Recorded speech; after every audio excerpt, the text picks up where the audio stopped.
Great, I think we'll get started. So welcome everybody and thank you for joining today. Good morning, good afternoon, wherever you are joining us from today. My name is Rob Stevens. I'm Director of Policy at Climate Care Natural Capital Partners, and myself and Rachel, my colleague, who's Director of Project Development, will be hosting the webinar today. Just before we dive in, to give you a little idea of the admin. So firstly, we'll aim to talk for 20-25 minutes, and then we'll have a question and answer session afterwards. So please, if you have any questions along the way, please could you add them to the Q&A field, and then we'll get to those at the end. In terms of structure, Rachel's going to give a quick introduction overview of Climate Care Natural Capital Partners, and then I'll dive into an overview of COP26 and what we saw happening up there, and then go into a bit more specific detail around carbon markets and what the outcomes were for the carbon markets, and then specifically what that may mean for the voluntary carbon market going forwards. And then, as I say, we'll finish off with questions and answers. So please, as we go along, just pile in with your questions on the Q&A field. So without further ado, I'll hand over to Rachel. And yeah, I hope you enjoyed the session. Great. Morning, afternoon, everybody. Thanks for joining. So for those of you who do not know Climate Care and Natural Capital Partners very well, and I know that many people on the call do, but for those of you who don't, I thought it'd be worth just giving you a little bit of context so that you understand where we get our insights from, and so that you have some confidence that you're spending your next few minutes wisely. So Natural Capital Partners and Climate Care merged earlier this year. The mission of the company is to deliver impacts at scale, and we're very proud to have delivered over 100 million tonnes of CO2 reduction in our lifetime, and improved over 46 million lives. And you can see a number of other lovely statistics there around forest, clean energy, safe water, etc. Obviously, all of the projects that we work with and develop have very significant co-benefits. In order to achieve that, yeah, we've worked with an awful lot of projects, many projects around the world, and we've worked with projects across all sorts of technologies, methodologies. We've written new methodologies, numerous countries, and we work with projects in very different ways. So we're sort of very flexible in how we do that, right through to doing a lot more investing right from the earliest stages of project development with those project partners. Both companies have been in the industry for many years and helped to shape a lot of the voluntary carbon market, and we continue to play a role in the sort of the major bodies and associations where those conversations are happening around how the sector continues to evolve. And we have a huge client base around the globe, including many of the sort of biggest blue chip companies with the most ambitious carbon programs. And many of those clients we've worked with for a long time. So, very much a sort of trusted partner for those clients, and tackling increasingly complex requirements for those clients as well. And we do that by being, we are around the world as well. So we've got folks from Climate Care and Natural Capital Partners right the way across the globe. How we work with clients and projects, very briefly. So for clients, and that can be, I've talked a lot about corporate clients, but we work also for governments on government-to-government trades and so on, and increasingly with investors who want exposure to the market. And it's really about long-term partnering, and as I say, increasingly complex solutions for people who are aiming sort of long-term for net zero, and in the meantime, how do they remain carbon neutral through that period? So looking at all sorts of ways of doing that, from purchasing credits right the way through to taking risk on investments in new projects. And then on the project side, again, trusted partner, we could bring technical expertise. So we've taken numerous projects through different standards. So we kind of know how that process works. Financing from very early development stages, so right from feasibility stage, significant access to corporate market and investors, and then kind of our sector scars from having been in this industry for a long time now, for many years. So seeing the ups and downs of it, and seeing amazing projects and projects that had problems. So that's something that we really want to bring to bear, is that we've seen what good looks like, we've seen some of the pitfalls, and that's something that we want to bring to the projects that we work with, because we all have an incentive for those to succeed. So that's just to give a very quick bit of context as to who we are and where we get our insights from. And with that, I'll hand back to Rob, who had a fairly hectic week in Glasgow last month. Thanks, Rachel. So before we dive into to what happened at COP and what we think are the implications of what happened, just wanted to ask you all a question, because this is something we've been thinking about ourselves. So in a minute, a poll will come up. So if you could just click one of the answers. But really, we just wanted to know, from your point of view, has COP26 and what you know about it to date made the landscape more or less complicated for project developers? I think we've got our own views, but it'd be interesting to see what you guys think. So if you could go ahead and answer that.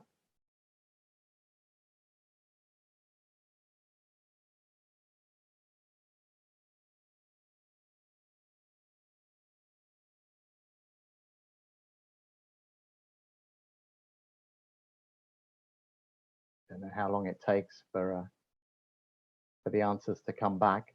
Okay, could you move the slides on, and we'll get going, and hopefully the answers will jump up in front of us in a minute. Oh, there we go. Oh, well, not quite what I was expecting anyway, but it's certainly most people at least would consider that it's made it more complicated, but it's interesting to see how much more uncertainty, if you like, it seems to have brought to the community. So hopefully today we'll be able to lift a little bit of that fog, but also just to sort of put into context, there is going to be fog over the next few years, but it doesn't mean that we're not seeing increased action and ambition. So COP26, what happened and what does it all mean? If you can move on, please, Kate. So firstly, most of you, I'm sure, have been to COPs and have been involved in the process over the years, but just I think it's worth putting in context. So firstly, COP26, it was 30 years in the making. It's part of a process that started back in the 90s. And as you know, there's a COP every year except for last year. But this one particularly had a lot of focus on it, and a lot of pressure really to make decisions and to come to agreement. There have been kind of milestone COPs over the years. Copenhagen in 2009, which didn't result in the outcome that everyone was hoping for. But this one really was there to increase ambition in the face of much clearer science, increase ambition, increase urgency, and really get to the point of implementing the Paris Agreement and really getting started properly in this decade on large-scale decarbonisation.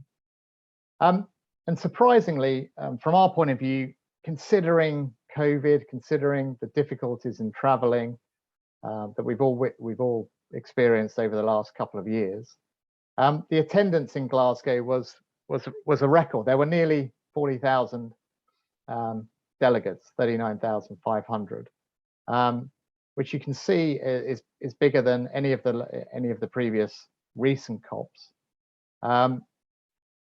And interestingly, governments, there were a few more attendees, but actually what we anecdotally saw was that maybe some of the global south countries found it more difficult to get to than usual.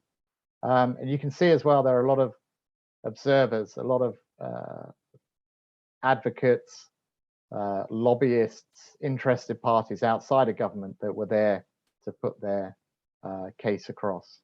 You can move on, Kate, please. So we tried to, we did a webinar before COP saying what can we expect and what can we hope for, and we split it into three categories: ambition, quality, and integrity.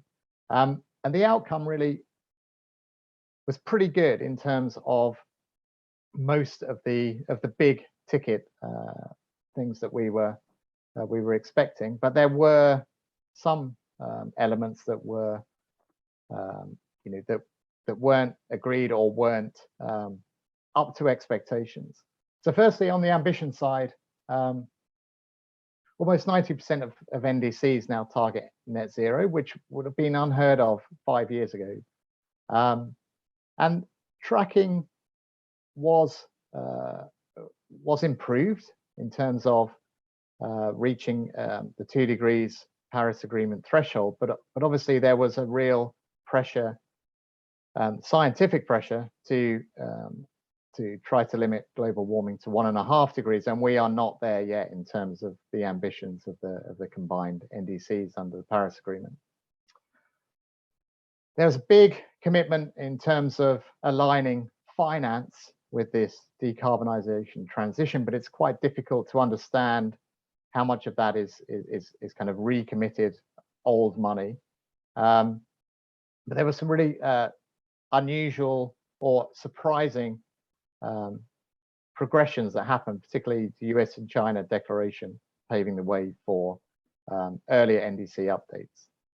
On the integrity side, I think this is where we saw the biggest gap in commitments, and that really was on the failure to deliver the $100 billion a year commitment to least developed countries, and also this unresolved issue of adaptation, loss and damage finance.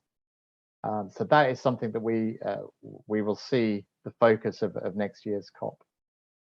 On the quality side, there were some good improvements, and this is where we get into the technicalities of monitoring, verification, and and reporting and transparency. We'll come on to Article 6 in a moment, but that was finalized to enable international carbon markets. There were significant improvements made in reporting and transparency, and also capacity building agreed for developing economies. So, overall, in summary, there was big progress made, but there's still a lot more to do. My colleague Jonathan Shopley, who a number of you will know, is a big fan of fungi, and he uses this analogy a lot, and I think it's a really useful one. So the mushroom, is the flowering part of a huge fungal network underground, and in this case, the mushroom of COP26, when everything came to the fore, that's dead now. But the mycelium, the fungi, the huge network of activity that's going on behind the scenes and underground out of sight has really strengthened, and its reach has expanded as a result of COP. I'm not going to go through all of these, but there were lots and lots of coalitions made, pledges made, progress made on financing, which are in some cases government backed and driven, but in many cases they're driven by the private sector and by civil society. So we see an awful lot going on behind the scenes and behind the headlines of COP26, which is really encouraging for us. Next slide, please. Okay, well, I'll come on in a bit more detail into the specifics of what happened around carbon markets, and particularly, well, I'll then speak a little bit more about the voluntary market and how we see that developing. So you guys know, one of the outstanding pieces of the Paris Agreement that hasn't been agreed or wasn't agreed was Article 6 of the Paris Agreement. And Article 6 is the section, the element of the Paris Agreement, which provides the framework and the rules for the continuation of carbon markets as part of the solution to climate change and to reaching the Paris objectives.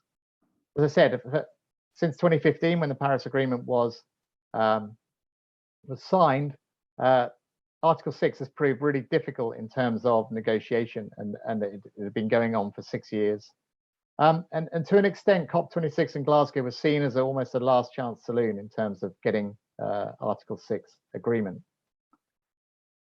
What we're really glad to say, and you guys will already know, is that thankfully Article 6 was agreed in COP26, and so it gives us, it's really encouraging. It cements the place of carbon markets in the response to climate change that we're going to see over the next 30 years on an international basis. And yeah, with that, thank you, UNFCCC team. These are the guys who have been working tirelessly for the last 6 years. This is the moment that Alok Sharma brought the gavel down on Article 6, and you can see, I think that's probably relief as much as celebration. Specifically on Article 6, there are a number of parts of it, but the ones we'll concentrate on today, and the ones that are most relevant to the work we do, Article 6.2, which is setting out the rules for the transfer of emission reduction units between parties, so between nation states, in pursuit of their NDC targets. So this is really the framework for setting out the import and export of emission reductions between countries to reach their NDCs. Article 6.4 is there to set out the successor to the Clean Development Mechanism. So set up a UN managed mechanism and standard to enable finance for mitigation activities through the trade and retirement of carbon credits. So that really is a successor to the CDM. You can, thanks, Kate. So before I dive into the weeds of this, it's really important to note that Article 6 and the Paris Agreement does not explicitly set any rules for the voluntary carbon market. It is really there to set the rules for compliance markets and for trading between nations. Although its kind of tentacles do spread a little bit further than just nation-to-nation trading. So on Article 6.2, what we got agreement, and the key points are, we got a further definition of what the new unit is, the unit for importing and exporting emission reductions, which we know before was called an ITMO, Internationally Transferred Mitigation Outcome. But we now know that it represents 1 ton of CO2e. Before we went into COP, there were questions as to whether there would be other metrics such as electricity generation units that could be ITMOs, and it includes both reductions and removals in terms of emission reductions. Another outstanding issue was that of corresponding adjustments. How would it work in terms of making sure that the host country and the receiving country didn't double count one single emission reduction against against 2 NDC commitments? And what was agreed is that corresponding adjustments would need to take place for all emission reductions that are being transferred from one country to another, whether or not it's inside or outside of the host country's NDC. So that's an important point, so that you can't generate an ITMO unless it has a corresponding adjustment, whatever the activity is in the host that's generating the ITMO.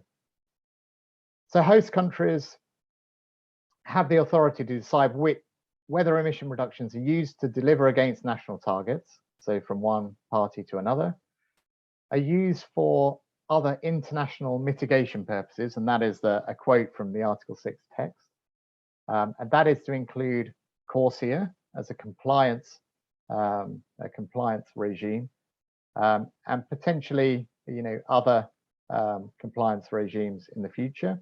Well, there's a third potential use, which is undefined. It's called for other purposes, but the definition of other purposes is left undefined.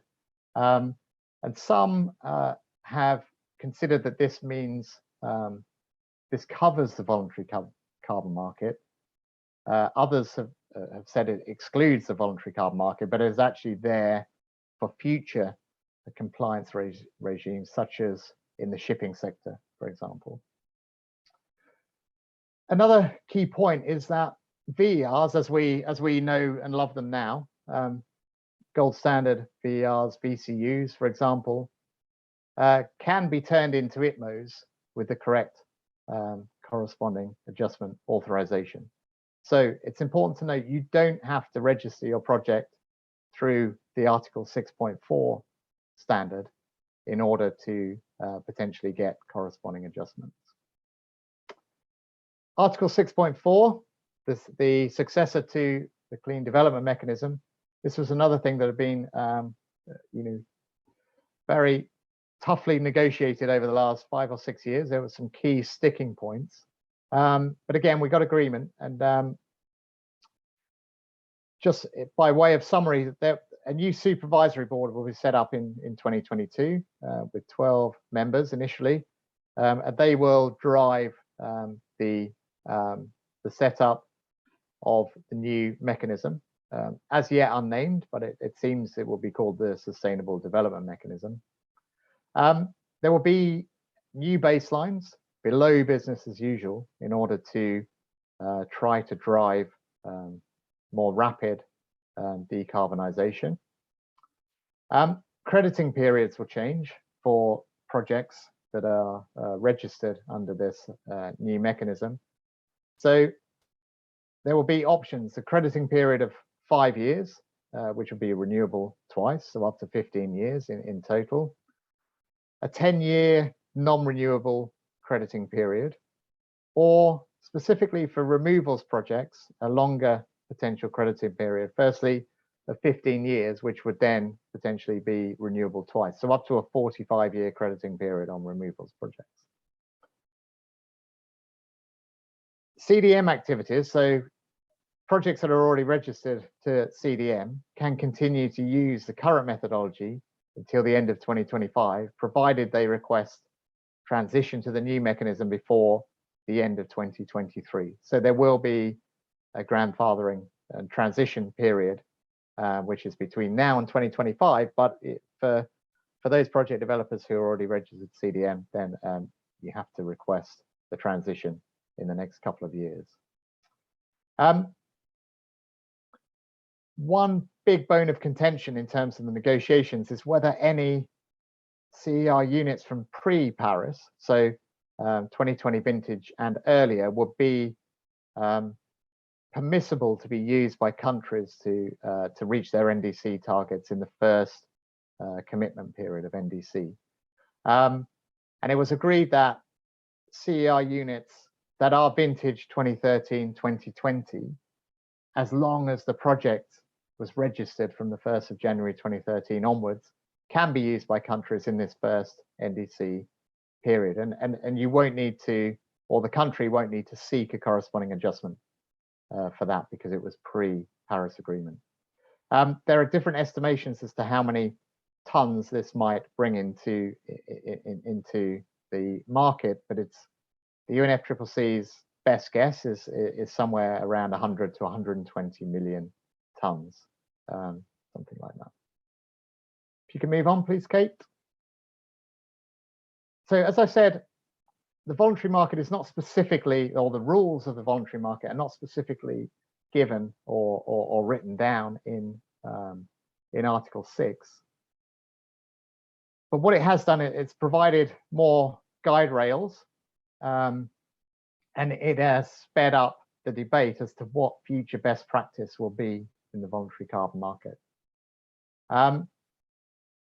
So what we're firstly seeing is that what was climate leadership in terms of corporate voluntary action is now becoming climate responsible. It's becoming, the baseline, if you like. So ambition and scale and speed of action is now growing in a way that we haven't seen before, and that will, we expect, will continue. Countries because of their because they have the authority to provide corresponding adjustments or not, they will decide whether and how to encourage private sector investment within their national mitigation activities. So where in the past the voluntary market has operated slightly outside of the sort of government network, it will become more important to be in close contact with your host country governments in the future. Standards obviously will need to keep abreast of new policies and regulation to maintain integrity, particularly of additionality. And this is because additionality in business as usual is going to be a moving feast to an extent, because countries will keep increasing their ambition over time. Stakeholder initiatives, specifically the VCMI, the Voluntary Carbon Market Integrity Initiative, will become important arbiters of high integrity claims. So we've seen a lot of opinion, a lot of positions within stakeholders in the voluntary market as to how best the voluntary market should operate in the future. And these, as I say, will be important. But particularly, we do think the VCMI, which is due to provide recommendations in the spring of next year, will become important in terms of determining best practice in voluntary action. And claims will reflect whether voluntary action supports mitigation to achieve or exceed a country's NDC, and we'll come on to that in a bit more detail in a sec. What we do know for sure is that the new modalities, the new rules for the VCM will be worked out over the coming 2 or 3 years, and then the transition period to implement those rules will take even longer. But everyone recognizes that there will be a transition. So yeah, we will work through that together. Next slide, please, Kate. So what COP has done is strengthened our view, and not just our view, but many in the voluntary carbon market, that the VCM will move towards multiple tracks, and that will open up new opportunities for buying and selling voluntary market and of course compliance market certified credits. This schematic is from the gold standard actually, but it also fits in with the view of ICROA and other stakeholders. So on the left hand side, carbon credits will be aligned with the Paris Agreement and also the core voluntary carbon market principles, and that will be they'll be determined by some of these stakeholders, potentially, for example, the task force for scaling the voluntary carbon market. And then some of those credits, which are third-party verified to one of the standards, some will be authorized for use as ITMOs under Article 6, and some won't. And that will be determined by the host country, as I said. But there will be multiple uses and different uses for both authorized and non-authorized credits. On the authorized ones, they can be used, as I've already mentioned, between parties to transfer for use of achieving NDCs. They can be used for voluntary offsetting, and they can be used for compliance schemes such as the CORSIA offset scheme.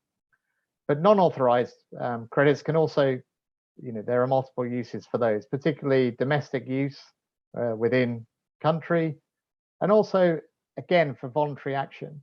And we're seeing more and more of our corporate clients interested in helping the countries that they do business in to achieve their NDCs, so financing emission reductions within host countries.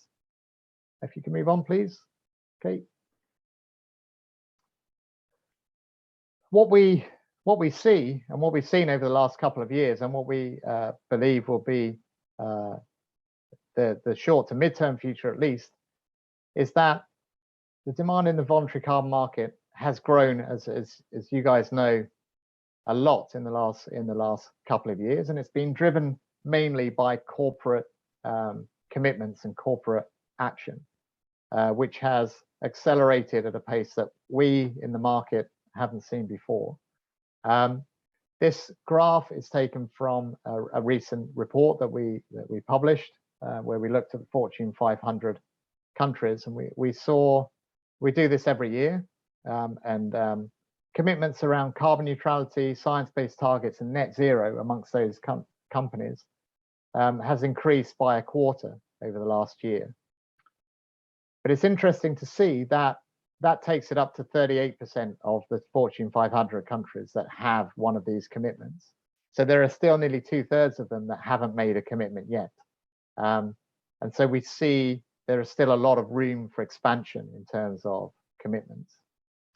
So we consider that the voluntary carbon market demand will likely continue its growth, albeit with an element of certain uncertainty, if you like, in the transition to the Paris implementation. So all of the things that I've mentioned, where there are unknowns, they will continue to be unknown, and things will wind out over the next 2 or 3 years.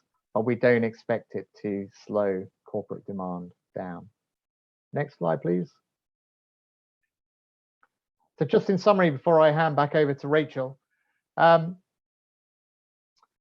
I've already mentioned a few times, there will be a period of uncertainty as best practice in the voluntary carbon market is determined. And even once we have those rules, the transition will take 5 years or more. And that's really because it's going to take that long for the Sustainable Development Mechanism, or whatever it's called, to be up and running, but also, more importantly, getting the infrastructure and the governance sorted out around corresponding adjustments and accounting across borders. And there will be countries, that adopt that mechanism quickly, and there will be others that will be slower. Host countries will play more of a part in voluntary action than they have before, as I mentioned.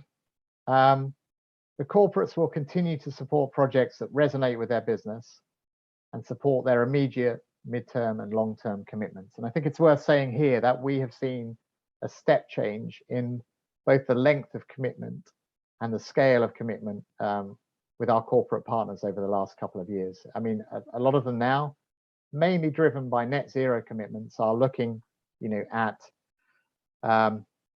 15 to 20 year time horizons, albeit with milestone targets along the way on a kind of 3 and 5 and 10 year horizon. So we're confident that corporates will still want to be funding projects and will continue to do so at larger scale and over longer periods. But how they speak about those actions will change, and it will depend on what is considered best practice in terms of communicating those actions. And as I said, there are lots of stakeholders at the moment trying to work that out, and we will get clarity over the next 6 months to a year. All of this means that managing risks and delivery will become more complex to an extent, and even more important. And so, yeah, but it's not impossible to do. In fact, it's very possible. It's just that new considerations will have to be taken into account around relationship with host countries, understanding that the objectives of the end buyers and the corporate buyers, and also just keeping close to the standards and managing that process. And with that, I'll hand back over to Rachel. Good. So just a quick wrap up really on what does all this mean for project developers and the world that I and you guys exist in. So I think firstly, it's clear there's money out there, and there's expertise in certain places as well for projects, and including from the earliest development stages, as people really try to take a longer term view on how they achieve their objectives and how they secure supply. I think one of the reflections I have is it's about finding the right money. There is plenty of money out there, but finding the right money that fits with the project, the way that you work, the expertise and support that you need. it's never that easy getting money from people, even when it apparently looks like it. So, you know, being able to sort of navigate that is pretty critical if it's not going to soak up your entire time. And I think, you know, as you know from all of the foregoing, there's a lot of uncertainty still out there for everybody, projects, investors, corporates. So, you know, the increased scrutiny on reputation, on delivery risk isn't going to go away anytime soon. And we spend a lot of our time working with clients, investors on helping them think through that. I think it presents a fantastic opportunity for scaling, and importantly for scaling more quickly and doing things more quickly at the moment when you're at this, you know, quite special point in this market, where people do want to take action and are prepared to invest, you know, and make increasingly large commitments. Being able to move quickly is you know, has real value. And so, you know, where you can find the partnerships that allow you to do that, then, you know, that's gold, frankly.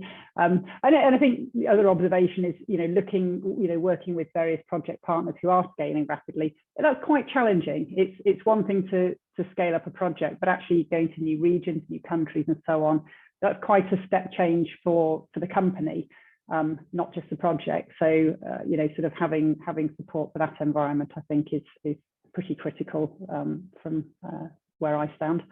And the final one is, I think that, you know, this opportunity to innovate, and we're seeing more appetite from some of our corporate clients in terms of wanting to, you know, put a portion of their investment into new technologies, new methodologies. And, you know, we've worked on new methodologies in cooking and building materials and so on. And critically, it's looking for where things can scale, not for sort of very niche areas. But I think that's kind of an exciting opportunity that all of this presents. So I will stop there, and we will open the floor to questions. And you should be able Rachel. to questions in the Q&A box, I think. Yeah, we haven't got any so far, which is unusual. Please, does anyone have any questions? Please put them in the Q&A box. Whilst we wait for that, Rachel, I think I had a question for you, which is, what kind of projects are we looking for and looking to fund, and what are our corporates interested in, our corporate end buyers? Yes, in terms of you know, the constants, if you like, that we look for is, you know, it's fantastic partners who are on the ground, and you know, the right stakeholder engagement on the ground. And that doesn't necessarily mean people who have done carbon a lot of times before. You know, that's something that we can bring. We understand what it takes to make something into a carbon project. Potential to scale. So, you know, corporate requirements have gone from, you know, tens of thousands a year to millions of tons a year. So, you know, scale is super important. You know, we look for great project partners to work with across all methodologies and technologies. I would say at the moment, the current flavour of the month is, because of this focus on net zero, there's a lot of emphasis, particularly for new investments, around carbon removals. So reforestation, afforestation, restoration type projects. Then spend a lot of time, you know, educating clients on what the risk profile looks like on that, and the time to actually realise carbon credits. But equally, you know, for investors, interestingly, energy projects, so anything in, you know, stoves, water, etc. You know, they bring, you know, the opportunity for earlier cash flows. So, you know, they look for potentially a slightly different mix. Yeah, so yeah, all sorts at the moment. But as I say, very strong focus on nature-based solutions at the moment. Great, thanks, Rachel. We've got a couple of questions in. I'll give this one to you from Krishnan, actually, and then I'll answer Joe's question. So Krishnan asks why nature-based solution projects are getting a lot of attention recently. I think you touched on it, but maybe give a bit more detail about why they are the focus. Yeah, so net zero has had a lot to do with that. The alternatives to doing, you know, nature-based removals, of course, are mechanical, which come in, you know, they're just very, very expensive still. So whether that's carbon capture and storage, direct air capture, etc. And, you know, look, I hope all of these can scale. I hope all of these become affordable and scalable, because frankly, we need every single thing that we can possibly do. But at the moment, you know, nature-based removals are the most available and most cost effective. And of course, they meet a lot of the other things that corporates want to talk about around co-benefits and biodiversity, et cetera, et cetera. So there are lots of other characteristics, and the same goes for, you know, for MBS avoidance. And we talk a lot to our clients about, you know, in the rush to net zero, you do need to have a transition period where you remain carbon neutral through that period, and that's about avoidance. And there is simply no point cutting down primary forest and then furiously planting to compensate for that. So, you know, there are a lot of potential stories for them around social and environmental co-benefits. And, you know, we really see people picking in a portfolio. They might have a mix, you know, they always have a budget, and they have a profile, and then they have geographic considerations. You know, they want to be aligned with their operations, for example. And then they usually want a, you know, a small number of projects that they're really going to talk about a lot and they want to participate in, and it might be an overlap with their operations or their supply chain and so on. And that's where the, you know, the real scrutiny comes, and they're making, you know, big investments over 10, 20-year period in those projects. So, you know, they really want those benefits to be aligned with their corporate objectives.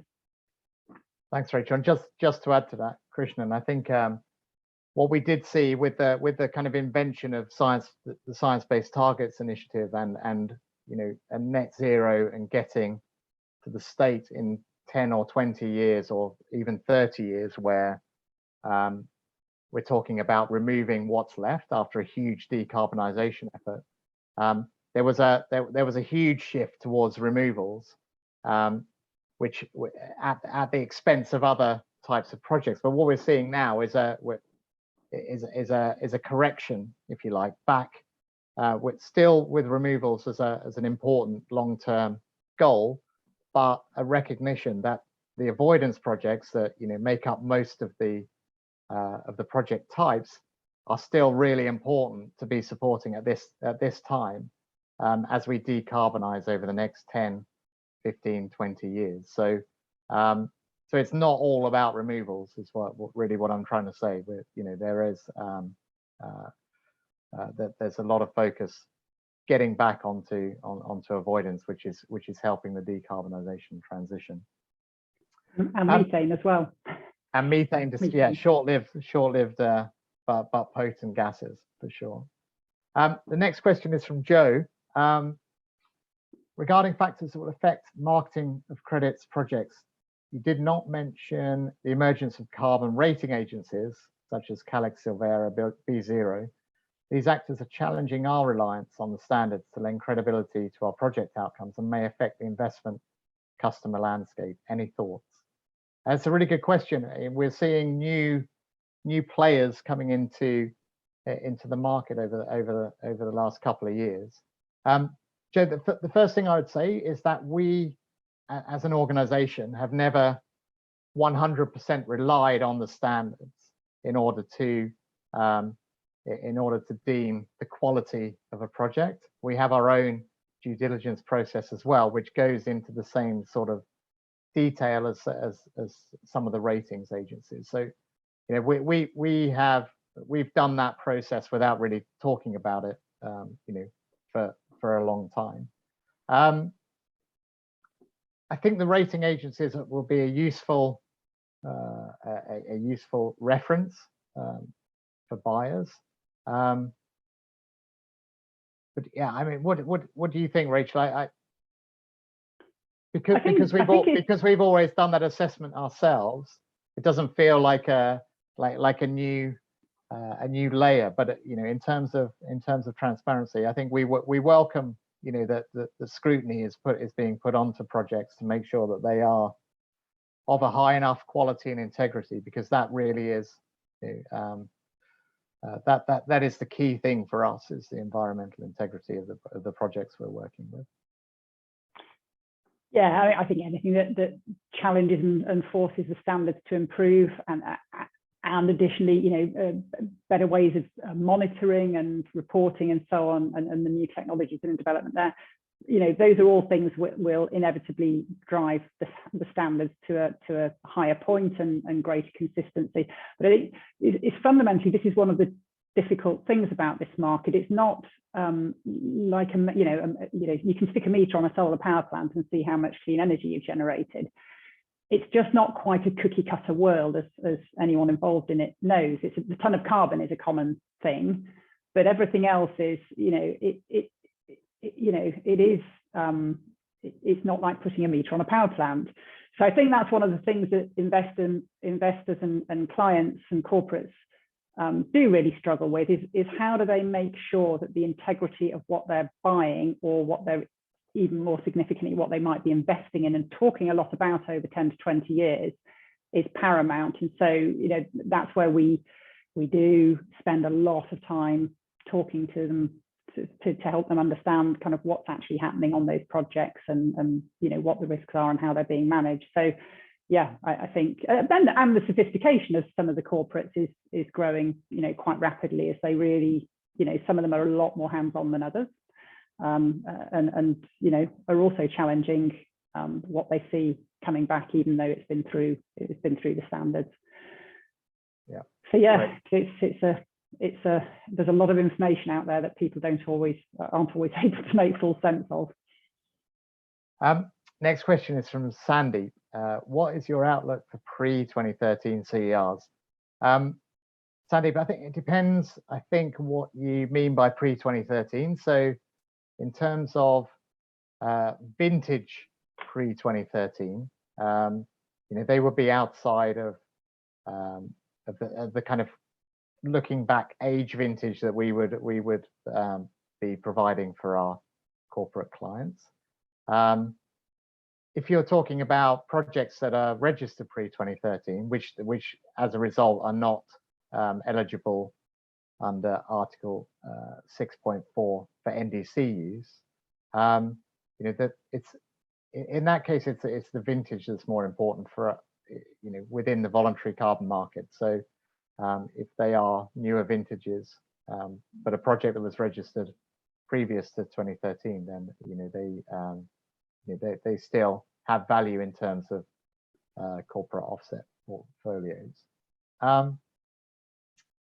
Chris has asked a tricky question. For MBS projects, could you give your opinion on any likely changes to additionality and permanence requirements, given the increasing overlap of BCM with compliance markets? I mean, I'll just comment really quickly on that. Rachel, if you have anything to add, I think it's really difficult to see where this might end up. What I do know is that all of the standards are, scratching their heads furiously, trying to work out how these may change. It's a really unsatisfactory answer, I'm afraid, Chris. I don't think we've got the crystal ball answer to this one. But Rachel, have you got anything to add? No, I mean, I'd say exactly the same. It's not going to get easier. The standards will only get tougher. Sandeep, another question. When can we expect new regulation for Article 6.4 projects? That's a good question, Sandeep. I think I mentioned that the supervisory board was going to start meeting in early 2022. I don't think that so far they've given a deadline as to when the 6.4 mechanism will be fully operational. I mean, clearly it has to be before 2025, because that's when the grandfathering period finishes for CDM projects. So our kind of working assumption will be towards the end of 2023, early 2024, we'll have much more clarity, and they might start accepting new projects onto the 6.4 mechanism around that time. So yeah, a couple of years, we think. An interesting question from Franz, talking about sort of charismatic carbon credits and particularly in LDCs and strong developmental impacts and so on projects, and whether or not those achieve premium prices, and if so, how those premium prices can be realised. I would say it's all about finding the right buyer. If you can find, you know, some corporates and some investors they're quite open, and investors are, you know, they're very return driven. Of course, it has to be high integrity, and you know, that they're worrying about all of the, you know, the reputational and delivery risks more broadly. The corporates are the ones that will want something that resonates particularly with them. And if it's, you know, healthcare companies, something, you know, around clean water or improved health benefits, you know, as an obvious example, or whether it fits with, you know, geographically where they operate, or something related to their business. And you know, it's really about finding that match. Where's the project that you know, is special to that client? And so, you know, we spend a lot of time trying to understand what clients want, and sometimes they'll start off with this very, sometimes frankly with a completely impossible, you know, it's a bit like when you're buying a house, you know, I'd like that huge house on that particular street, and it's like, well, you can't afford it, but what, you know, or it's not quite near enough to your office, whatever trade-offs you have to make. So it's kind of an interesting process of really understanding what it is that what clients really want, and what they'll pay for. And when they find something that they really want, because it's always part of a bigger portfolio, so it might be that they make some trade-offs and do some things, you know, somewhere else that are, you know, that don't have a premium, and more plain vanilla. They meet the targets, they're reputable projects, and then they can afford to spend a bit more on something that's more, you know, that they're really going to make a lot more noise about. Traders, you know, for traders, I mean, if it's compliance, you just do it at the lowest possible cost. If it's traders on the voluntary carbon market, you know, they're always looking, of course, at the marketability of a particular project. So you know, I certainly wouldn't disregard it. Yeah, for them, I'd say that they'll have a threshold where they know it's still going to be marketable. So, you know, a number of traders would want probably to see something like BCS plus BCB, for example, because they know it'll make them more robustly tradable in future. But I think it's the corporate buyers are the key to sort of really unlocking a little bit of extra value if there's something, you know, particularly charismatic about a project. Great, thanks, Rachel. I'm conscious of the time. We've got a few more questions. I'm going to answer Olivia's, and then maybe we can finish off with Joe's question about bottlenecks on getting reputable auditors and VVBs. Maybe you can speak to that, but I'll just answer Olivia's question quickly. So Olivia's question is that the SBTi net zero standard seems to exclude the use of carbon offsets to reach net zero targets. Won't this be to the detriment of the voluntary market? So Olivia, just to clarify, so in order to reach your net zero target under SBTi, you have to decarbonize significantly, and for most sectors by 90% or more.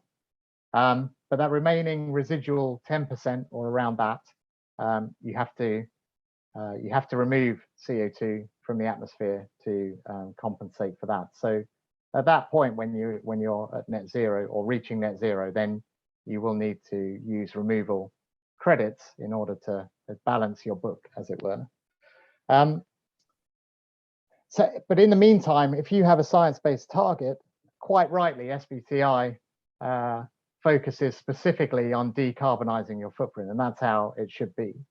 But what it recommends is that along the way, as you decarbonize, you finance emission reductions that are outside of your value chain in order to compensate and take responsibility for the residual emissions that you're still responsible for on an annual basis as you decarbonize over the next 10 or 15 years. So although SBTi is not quite rightly specifically allowing offsets in order to reach your science-based target, there is a place within the net zero journey for continued use of the voluntary market. And we have seen no slowdown. In fact, we've seen a huge raising of ambition with our corporate clients who are signed up to science-based targets. What they're doing now is two things. They're continuing to take responsibility for their emissions, as I said, as they decarbonize.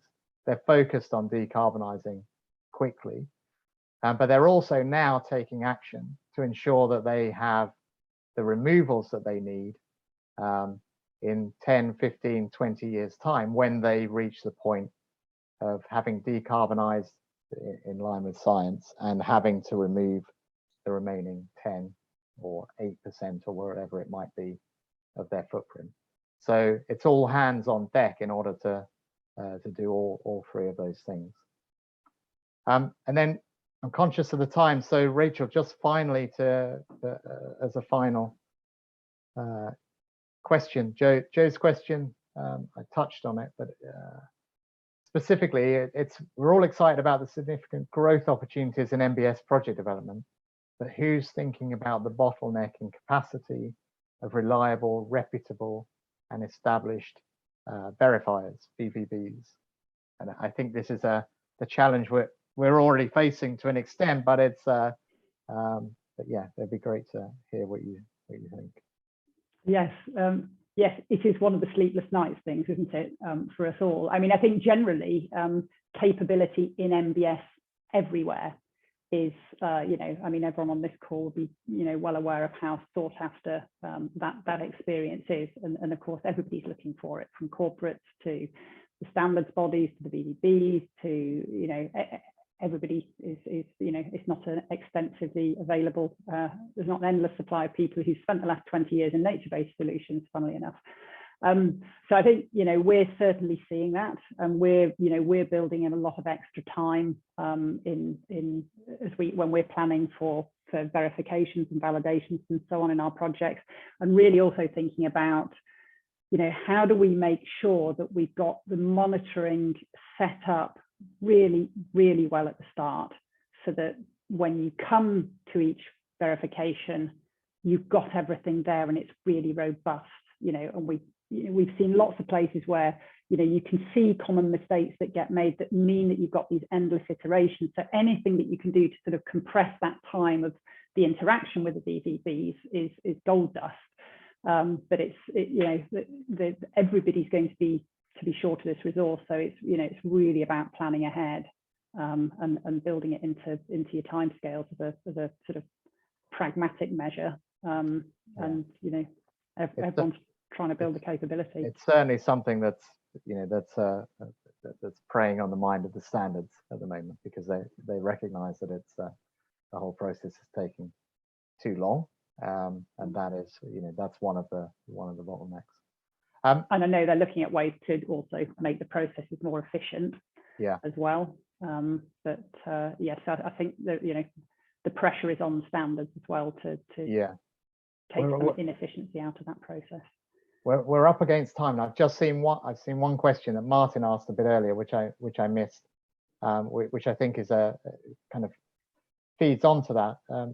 Or Martin made a comment that the Internet of Things, installing sensors on specific individual appliances like fridges, electric cookers, gives detailed feedback. And absolutely, Martin, it is something that the standards are looking to do, is to digitalize monitoring and verification. And it's actually that it gives me a good opportunity to finish on a huge plug, in that we have just with Loughborough University, with MEX, we've jointly developed a new methodology for monitored cooking devices, which has been adopted by the gold standard. The first practical application of it will be with electric cooking in East Africa, but it's also applicable to measured dose ethanol, for example, and LPG. But that's the way things are going, and that will make everything quicker and easier in terms of monitoring and verification, particularly for those community type projects. So with that, I'm going to wrap up because we're up against 11 o'clock. Thanks again, everybody, for joining, and I hope it was a useful session. And please do get in touch if you have any more questions. And I think we'll be circulating the recording of the webinar if anyone's interested shortly. So thank you. Have a good day. Thanks, everybody. Thanks for the great questions. Have a good day. Bye-bye.